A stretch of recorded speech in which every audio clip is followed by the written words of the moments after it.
Insya Allah kita tinggal 1 pekan lagi sampun manjing wonten ing wulan Ramadan.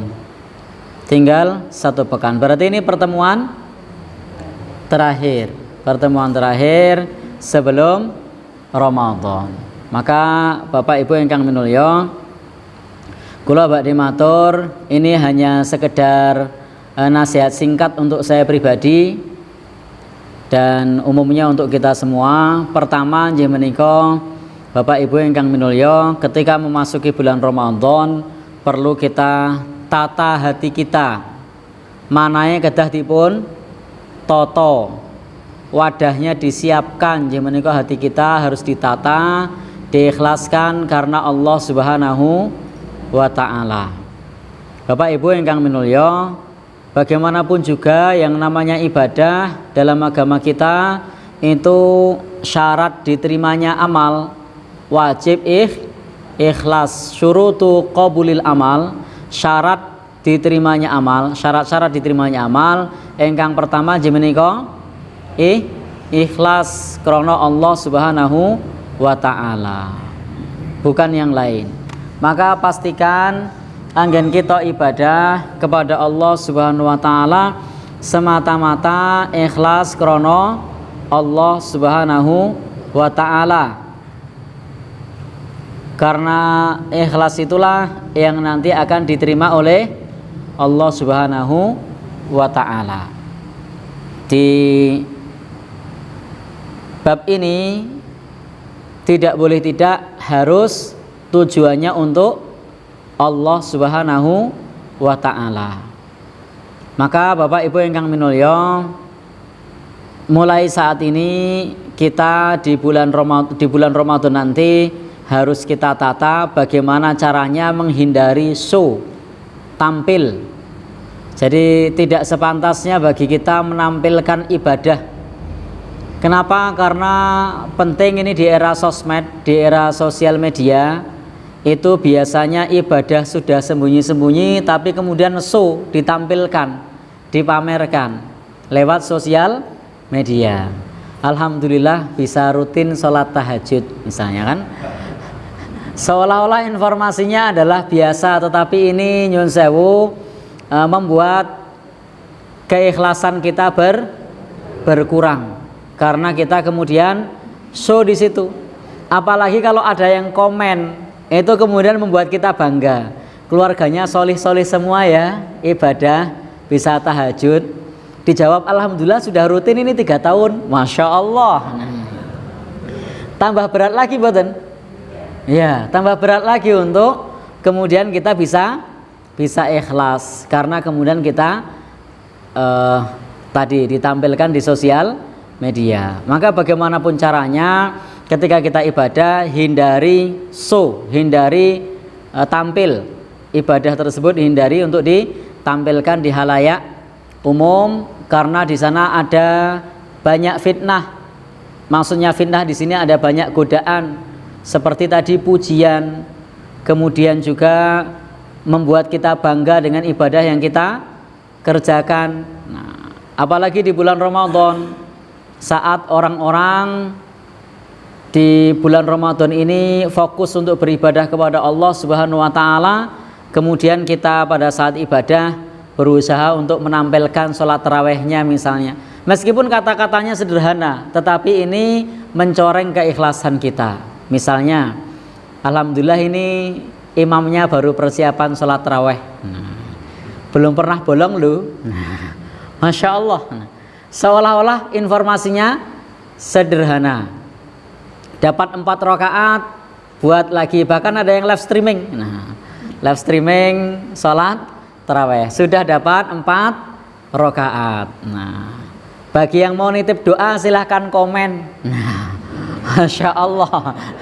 Ya, di era sosial media seperti itu kan? Ya, bagi yang mau nitip doa silahkan komen. Jadi jangan lupa like-nya ya. Misalnya.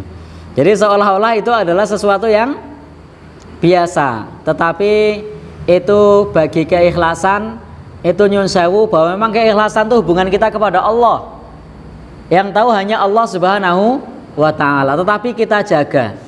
Karena bisa jadi memang dari awal kita niatnya sudah ikhlas, tetapi begitu pujian muncul, maka kemudian akan mengurangi nilai keikhlasan kita karena kita merasa bangga, merasa ibadahnya sudah wah dan seterusnya. Memang di dalam agama kita ini salah satu yang dikhawatirkan Nabi itu adalah pamer dalam ibadah. Inna akhwafa ma akhafu alaikum asyirkul asghar. Sesungguhnya yang paling aku takutkan kepada kalian adalah syirik kecil. Nah, para sahabat ngendika, para sahabat berkata, ya Rasulullah, wa ma syirkul asghar? Wahai Rasulullah, napa niku syirik kecil? Jawabannya napa? Riya. Nah, dalam agama kita ini ada riya yang dilarang. Imam Ibnu Hajar Al-Asqalani ngendika, sinten mawon ingkang riya, maka nyun sewu amalnya batal. Amal saat itu, saat amal yang dipamerkan ini. Nah, kalau riyanya di tengah, maka mengurangi kesempurnaan pahala. Jadi yang batal hanya sebagian, yang sebagian tidak batal. Ini penjelasan Imam Ibnu Hajar Al-Asqalani. Kalau kita riya, ingin dilihat orang, ingin dipuji orang, ingin dikomen orang, dan seterusnya. Bapak Ibu ingkang minulya, memang dalam agama kita itu ada perbedaan antara riya sama haya. Kalau riya itu dilarang dan itu dosa. Maksudnya adalah tadi membuat pahalanya gugur, tidak dapat pahala. Dan termasuk yang nanti diancam masuk neraka pertama, saya sering sampaikan di forum kita ini, itu adalah bukan penjudi, bukan pemabuk, tapi orang yang masuk neraka pertama siapa? Ahli ibadah yang ibadahnya riya. Masih ingat di kitabnya Adz-Dzahabi di Al-Kabair itu, beliau mengutip hadis yang sahih bahwa orang yang pertama kali masuk neraka itu adalah satu. Siapa dia? Ada yang tahu? Orang yang mati di medan perang, tetapi dia masuk neraka pertama karena ingin disebut pahlawan. Orang yang masuk neraka kedua siapa? Orang yang membaca Al-Quran karena ingin disebut qari, ingin disebut merdu, ingin disebut indah. Nah, maka dialah yang masuk neraka kedua menurut hadis Rasulullah SAW, karena pada saat beramal dia ingin mendapatkan pujian orang. Yang ketiga siapa? Ya betul, orang yang bersedekah. Beliau sering nyimpen rekamannya jadi hafal. Nah, jadi yang ketiga itu adalah orang ahli sedekah. Kenapa? Karena ingin disebut dermawan. Jadi riya itu ternyata dosa yang pertama kali nanti masuk neraka. Baik, Bapak, Ibu, ingkang dipunmulyakaken Allah. Ya, tidak merugikan orang lain. Riya ini tidak merugikan orang lain, tetapi termasuk bentuk mensekutukan Allah. Mestinya ibadah untuk Allah, tapi ibadah untuk manusia. Meskipun manusianya tidak disembah. Makanya di sini bentuknya bukan syirik besar, tapi syirik kecil karena tidak menyembah manusia. Hanya ingin dipuji, disanjung, disebut, dianggap. Nah, baik. Tetapi kalau haya itu malu, itu syu'batum minal iman, termasuk cabang iman. Jadi kalau orang beramal karena malu itu tetap berpahala karena dia adalah cabang iman. Contoh, Bapak Ibu, kita biasanya futur itu ngelokro, ibadahnya aras-arasen. Tapi ketika kita kemudian berkumpul dengan orang-orang yang soleh, di komunitas orang-orang yang soleh, jadi rajin ibadah seperti orang yang lain, maka ini namanya haya, malu. Yang lain semuanya sholat, dia ikut sholat. Yang lain semuanya ngaji, dia ikut ngaji. Karena dia dari kota yang biasa lalu pindah ke kota santri. Nah, dapat tugas di kota santri, semuanya ke masjid, dia ikut ke masjid. Semuanya ke masjid, ada pengaruh bagi dirinya. Maka ini namanya haya, malu. Malu itu syu'batum minal iman, termasuk cabang iman. Ini tidak termasuk ria, amalnya tidak batal karena semata-mata melakukannya malu. Malu itu adalah cabang dari keimanan. Biasanya di kampungnya itu tidak pernah nutup aurat, kemana-mana meluju aja begitu. Tapi karena diterima di tempat kerja yang baru, sementara teman kantornya itu semuanya pakai jilbab rapi. Nah, akhirnya dia kalau ngantor selalu pakai jilbab. Karena kalau tidak pakai jilbab apa? Malu. Nah, ini cabang dari keimanan. Ini bukan ria, ya. Cabang dari keimanan. Masih punya rasa malu. Nah, jadi bedakan antara riya sama haya. Kalau riya itu membatalkan pahala amal soleh. Tapi kalau haya itu termasuk cabang keimanan. Beda apa sama? Beda. Kalau riya itu ingin tampil. Kalau haya itu dia bukan ingin tampil, tetapi dia terbawa suasana. Terbawa suasana.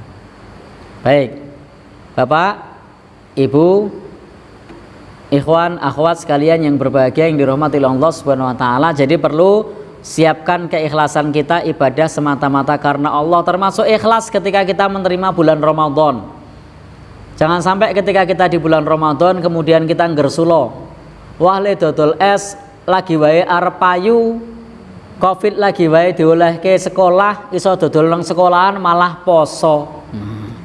Rasido dodol es lalu ngersulo, kurang ikhlas dengan datangnya bulan Ramadan. Maka ikhlaskan, geserlah jualannya jadi sore misalnya.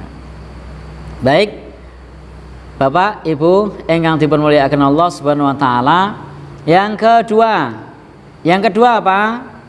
Yang kedua, kita di samping menyiapkan hati kita untuk ikhlas menghadapi Ramadan, ikhlas beribadah kepada Allah Subhanahu wa taala, maka yang kedua adalah kita perlu mencari ilmu. Kita siapkan ilmu. Karena ibadah di dalam agama kita itu ibadah yang berlandaskan kepada ilmu, bukan sekedar ikut-ikutan, bukan sekedar sing penting podo karo koncone, bukan, tetapi berdasarkan kepada ilmu. Nah, maka di bulan Ramadan ini kita butuh ilmu. Seperti misalnya kalau kita tidak memahami mengenai masalah ilmunya, kadang kita kemudian rugi. Saya beberapa kali sampaikan ke Bapak Ibu di sini, kalau di bulan Ramadan kita kalau sholat bersama dengan imam hendaknya tidak melarikan diri pada saat witir. Kenapa? Karena kalau siapa saja yang ikut bersama imam sampai witir selesai, dia dicatat sholat semalam penuh. Man qoma ma'al imam falam yang sorif kutibalahu qiyamul lailah. Barang siapa yang sholat bersama dengan imam dan tidak meninggalkan imam itu, maka dicatat sholat semalam penuh. Tetapi kalau dia tinggalkan imam, jadi dicatat sholat semalam penuh? Tidak. Maka kita kalau sudah ikut sholat raweh bersama dengan imam, ikuti imam sampai selesai. Tidak perlu bolos di rakaat ke-8. Tidak perlu kemudian melarikan diri. Lalu kemudian ada yang bilang, loh kan malamnya nanti mau tahajud. Meskipun sudah witir bersama imam, masih boleh kalau mau tahajud, monggo, tidak masalah. Yang penting tidak witir lagi, karena Nabi bersabda, la witron bilail, jangan witir 2 kali dalam 1 malam. Jadi tidak apa-apa witir bersama imam untuk mendapat keutamaan sholat semalam penuh, dan malamnya kalau mau tahajud tidak perlu witir lagi. Insya Allah ini lebih menjaga hati kalau kita ikut bersama dengan imam. Karena kalau tidak ikut bersama dengan imam ini juga agak susah menjaga hati. Nah, kemudian ketika dia keluar, saya mau keluar dulu, mau kemana? Saya mau nanti malam mau tahajud. Masya Allah. Ya kan? Kenapa kok keluar? Nanti malam mau tahajud. Ini agak susah untuk menjaga hati. Tapi kalau salat bersama dengan imam, selesai bareng dengan yang lain, kan tidak nampak. Baik, Bapak dan Ibu, ikhwan dan akhwat sekalian yang berbahagia, yang dirahmati Allah Subhanahu wa taala, insya Allah mudah-mudahan digolongkan sebagai orang yang dicatat oleh malaikat salat semalam penuh karena membersamai imam sampai selesai. Dan tidak mengapa witir itu di awal malam, sebagaimana Nabi menasihatkan kepada Abu Hurairah, wa an utira qabla an anama, berwitirlah sebelum tidur. Jadi kalau nanti malam ternyata bisa bangun, silahkan tahajud. Kalau enggak tadi sudah witir, enggak ada masalah, boleh. Dibandingkan tadi meninggalkan imam, justru malah maunya untung tapi buntung karena tidak dicatat lagi sebagai sholat semalam penuh. Contoh lain lagi, pada saat kita di bulan Ramadan, pada saat buka puasa, dhahabat dhama'u wabtallatil uruqu wa thabatal ajru insyaallah. Ini kapan dibaca? Ya? Sebelum minum, Pak. Sesudah minum, ya, sesudah minum, ya betul. Sesudah minum. Jadi dibaca sudah minum, bukan sebelum minum. Kenapa? Karena maknanya adalah dhahabat dhama'u. Maknanya telah lenyap dahaga. Nah, kemudian apa lagi? Wabtallatil uruqu, urat sudah basah. Nah, bagaimana mungkin kita mengatakan dhahabat dhama'u, dahaga sudah lenyap, kemudian tenggorokan sudah basah sementara belum minum? Teknisnya bismillah, minum, setelah minum baru dhahabat dhama'u wabtallatil uruqu wasabatal ajru. Nah, maka di sini pentingnya kita belajar ilmu, dan mayoritas dibaca sebelum minum. Padahal ini dibaca sesudah minum. Bagaimana mungkin dahaga sudah lenyap? Urung ngombe kok. Nah, bagaimana mungkin tenggorokan sudah basah? Udah minum belum? Belum. Lah kok tenggorokan sudah basah? Ya.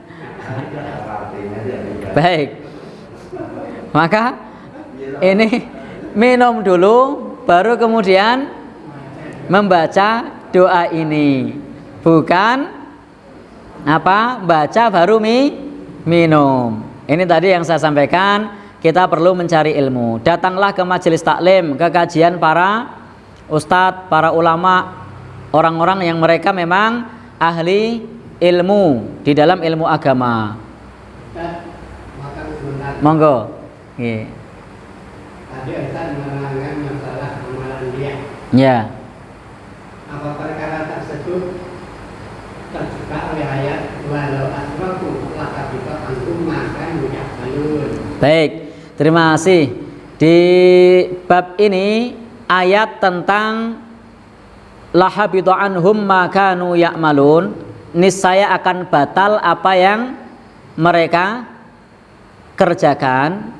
Karena apa? Karena asyraku, mensekutukan Allah. Jadi dalil riya itu batal adalah ayat ini, bahwasanya riya itu termasuk syirkul asghar, syirik kecil. Yang namanya syirik berarti membatalkan amal lahabito, sungguh benar-benar batal.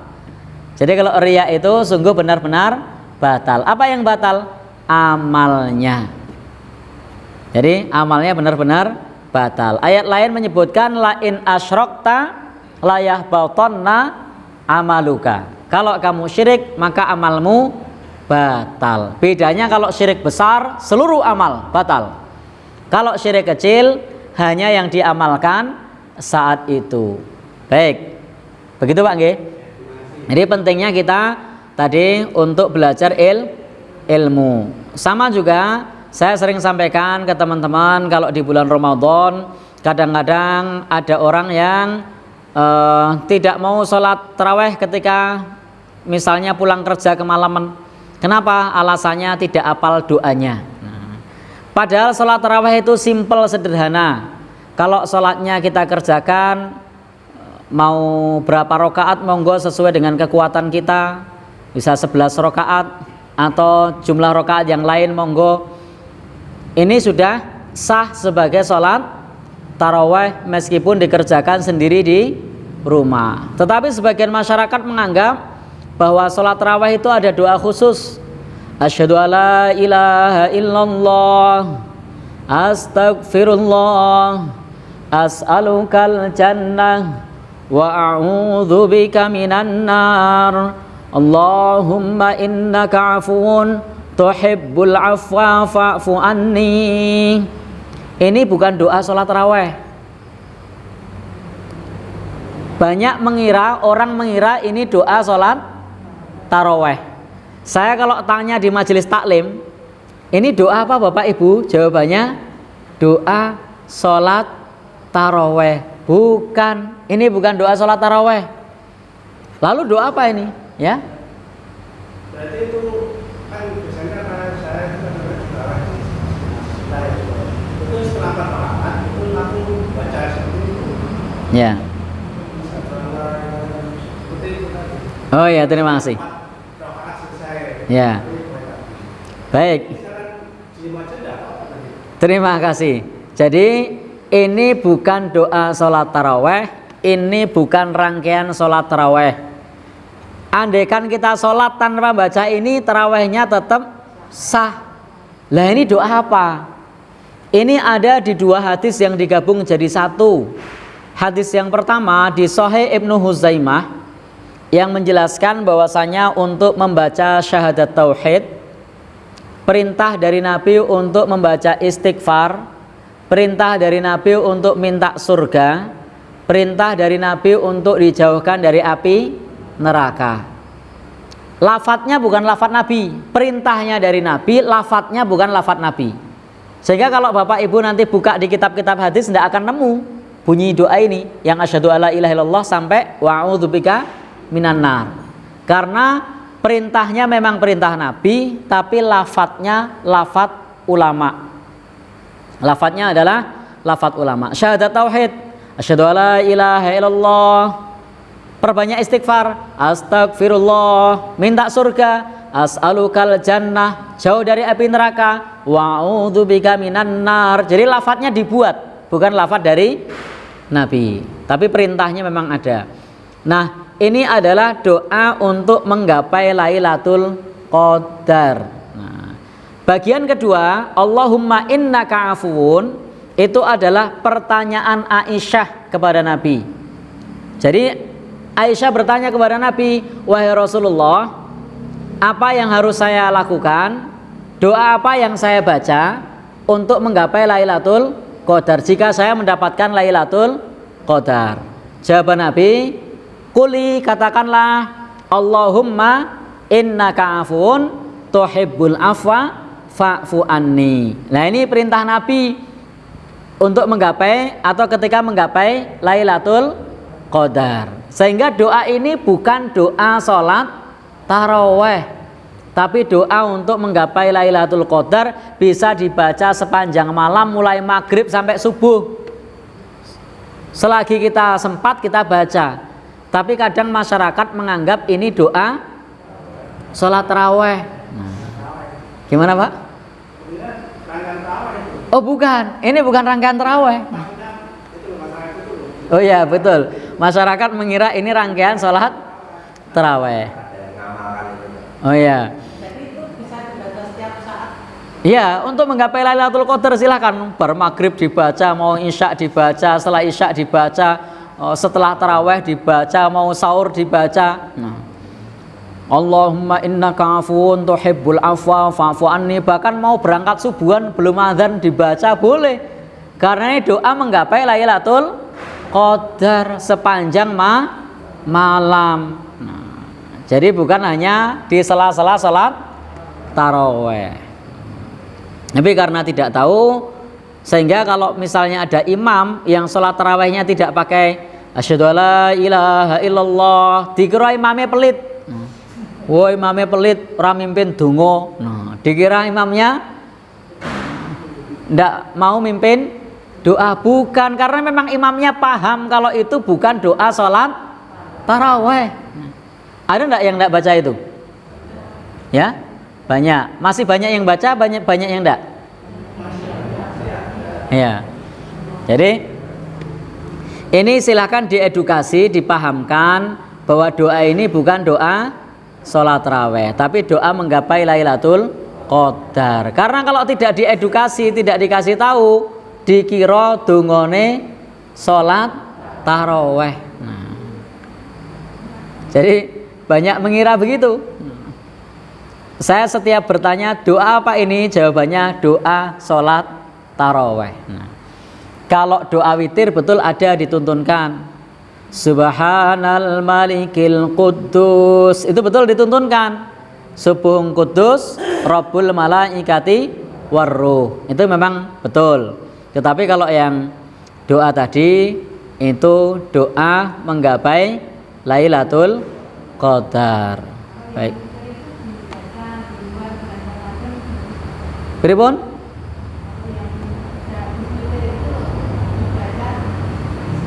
Witir. Oh ya, setiap kita witir itu doa witirnya ya begitu. Ya, itu doa witir. Kapan saja dengan witir silahkan baca itu. Termasuk pada saat witir itu juga disunnahkan membaca doa kunut, sunnah, tidak wajib. Kunut witir. Kalau bulan Ramadan kunut witir itu 15 ke atas. Kalau apal, kalau tidak apal jangan. Mah repot nanti jenengan. Allahumma hdina fi man hadain wa afina fi man afait wa tawallana fi man tawallait. Jo apa mau yo? Jadi ini doa kunut witir. Kalau kunut witir itu sunnah. Kalau kunut subuh perdebatannya panjang. Tidak saya bahas ini. Perdebatannya panjang. Tapi kalau kunut witir jelas itu adalah sunnah. Tetapi Bapak, Ibu yang berbahagia yang dirahmati Allah Subhanahu wa taala, kalau belum hafal doanya ya dihafal nosik. Kalau tidak hafal doanya jangan coba-coba mimpin, mengko malah grogi gembrobyos. Nah, ya. Jadi ini sunnah Nabi Shallallahu alaihi wasallam setelah 15 ke atas. Nah, kalau di bulan Ramadan. Kalau di luar Ramadan, kalau witir boleh kunut. Silakan kalau mau kunut. Kalau tidak kunut gimana? Boleh. Karena statusnya tidak wajib. Baik, monggo itu pada saat kita beribadah penting untuk berdasarkan kepada ilmu. Karena kalau ibadah tanpa ilmu maka itu berbahaya. Dan masih banyak contoh-contoh yang lain karena tidak ada ilmu lalu kemudian menganggap yang itu adalah rangkaian ibadah padahal bukan. Pernah saya ceritakan di sini ada seorang ibu malamnya sudah sahur, lalu dia bilang tidak puasa. Kenapa tidak puasa? Karena lupa bacaan niatnya, ragu-ragu. Tadi malam tidak taraweh, niatnya itu Ramadana apa Ramadhani, ragu-ragu. Akhirnya tidak puasa. Padahal kalau kita sudah makan, sudah sahur, itu sudah niat puasa. Nah, lo wong sahur niatnya apa nek ora poso? Ya, karena biasanya membaca nawaitu shoma ghadin an adai fardhi syahri. Nah, ini Ramadan apa Ramadhani ya? Dia ragu-ragu. Nah, karena ragu-ragu, wah rasa poso wae sisan begitu kan? Nah, ini kan itu bukan tuntunan ya. Ya, betul. Pripun, Pak? Oh ya, terima kasih. Jadi lafal niat ini prinsipnya di dalam ibadah itu an-niyatu mahalluha al-qalb. Bahwasanya niat itu letaknya di hati. Jadi prinsipnya niat itu letaknya di hati. Lalu bagaimana kalau yang melafatkan niat. Melafatkan niat itu landasannya bukan hadis, bukan Quran, tapi qiyas. Nah, dan dalam ibadah, kalau Nabi pernah mengamalkan, sahabat pernah mengamalkan, maka tidak butuh qiyas, tapi ittiba. Nabi melafatkan tidak, ya sudah, tidak perlu melafatkan. Sahabat melafatkan tidak, ya tidak perlu melafatkan. Tapi memang betul Nabi dan sahabat melafatkan niat saat haji dan umroh. Nah, maka disitulah kemudian orang-orang yang melafatkan nawaitu itu kias, analogi dengan haji dan umroh. Padahal kita tahu Nabi dulu dilafatkan enggak yang puasa? Tidak, ya sudah ikut saja ya. Kalau Nabi pernah mengamalkan, enggak perlu analogi, ikuti saja. Ibadah itu cuma ittiba, motokopi dari Nabi, ikuti apa adanya. Nah, kalau di zaman Nabi tidak ada, baru ada namanya analogi, kias. Karena zaman Nabi tidak ada, atau pada masa Nabi memang di lingkungan Nabi tidak begitu, baru kias.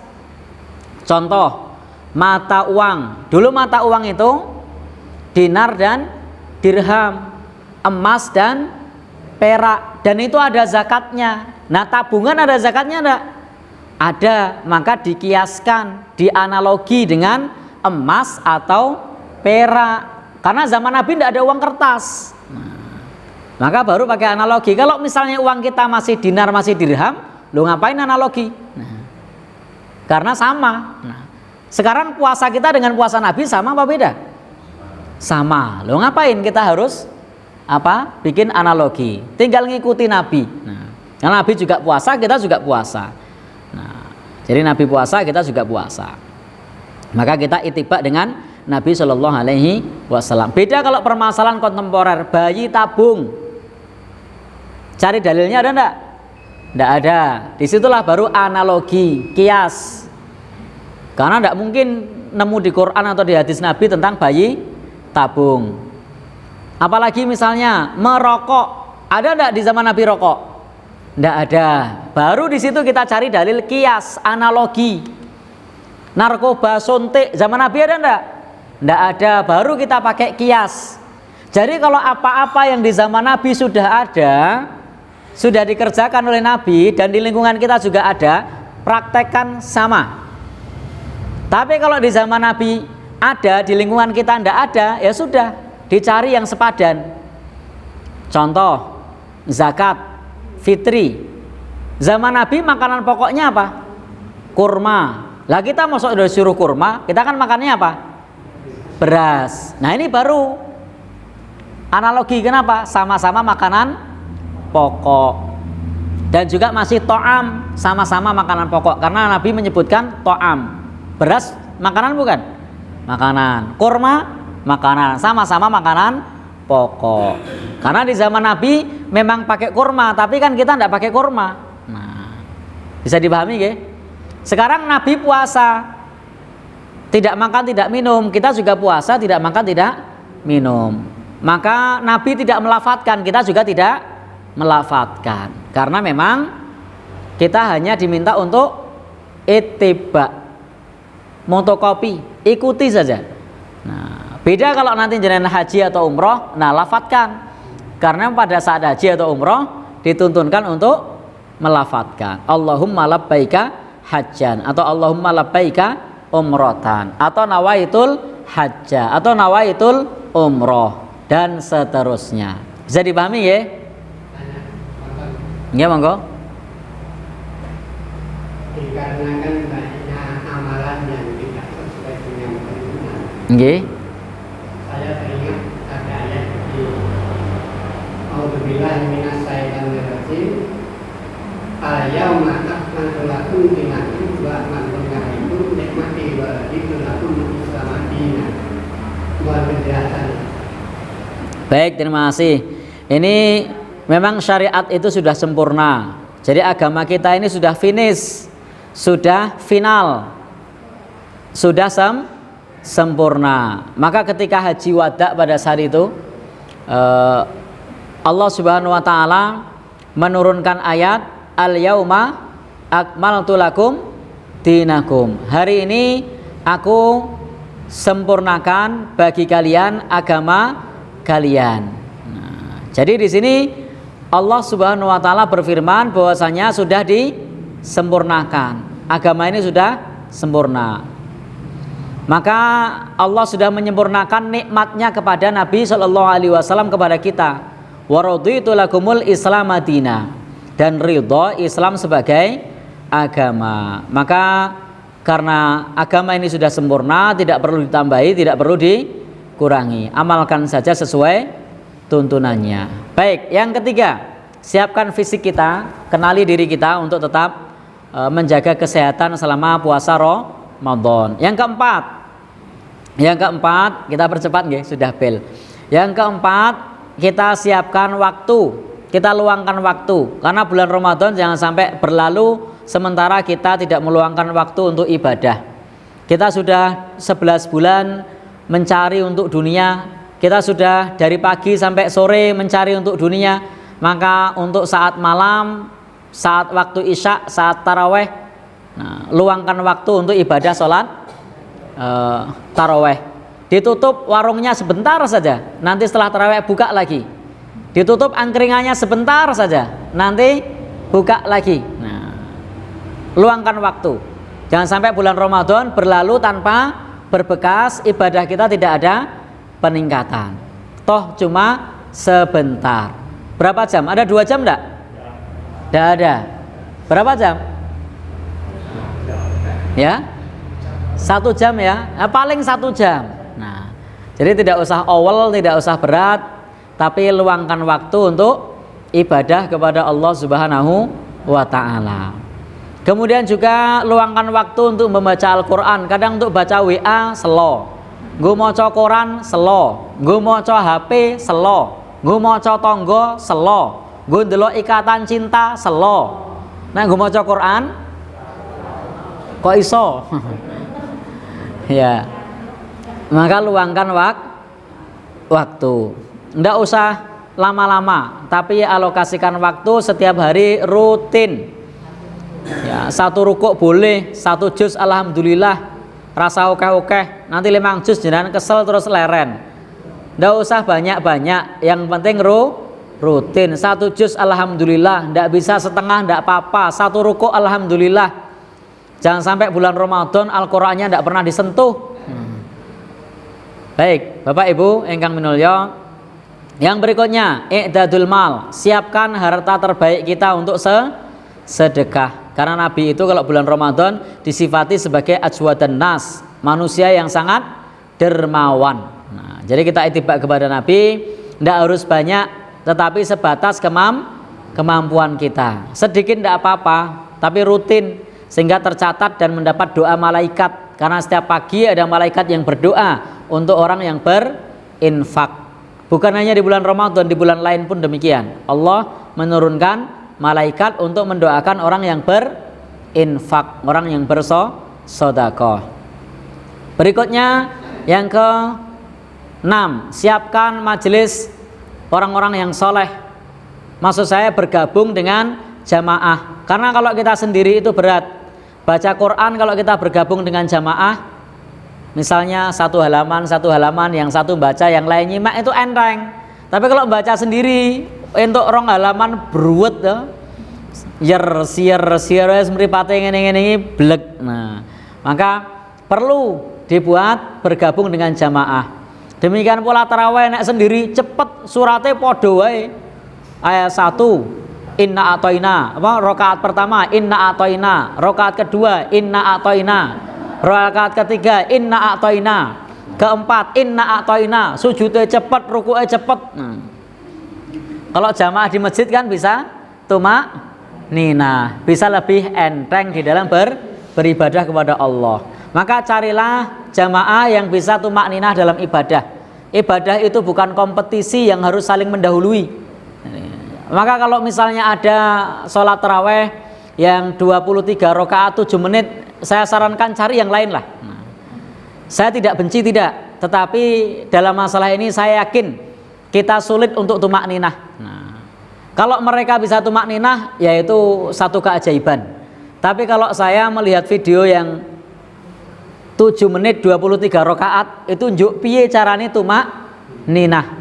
Bagaimana cara menghayati doanya. Nah, berarti 1 rakaat ya, 1 menit berapa rakaat?